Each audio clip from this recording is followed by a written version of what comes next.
Welcome to our channel. Today we how to secure online collaboration with Microsoft Teams, quick tutorial step by step clearly. To secure your online collaboration in Microsoft Teams, start by accessing the Teams application. Sign in with your organizational account if prompted. Navigate to the Teams tab on the left side of the screen. Choose the team you want to secure. Click on the three dots next to the team name to open the settings menu. Select Manage Team from the drop-down options.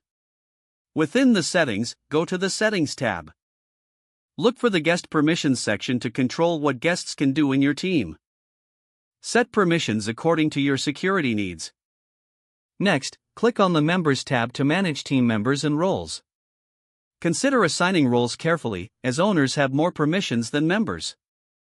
To add security layers, go to the Settings tab within the team. Enable the Allow Admin setting if necessary for notifications, while considering privacy. For additional security, install the latest updates for Microsoft Teams regularly. Now, let's discuss meetings. Click on the calendar icon on the left sidebar. Schedule a new meeting by clicking on New Meeting in the upper right corner. Before saving, ensure that only people in your organization is selected under the Who Can Join setting. This helps restrict access to the meeting to only authorized participants. In the meeting options, enable the lobby feature. This way, you can control who enters the meeting.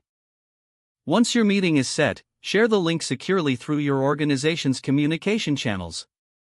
When collaborating on files, use SharePoint or OneDrive integrated with Teams.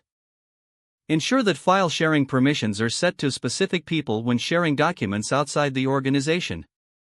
Regularly review and audit permissions for teams and channels.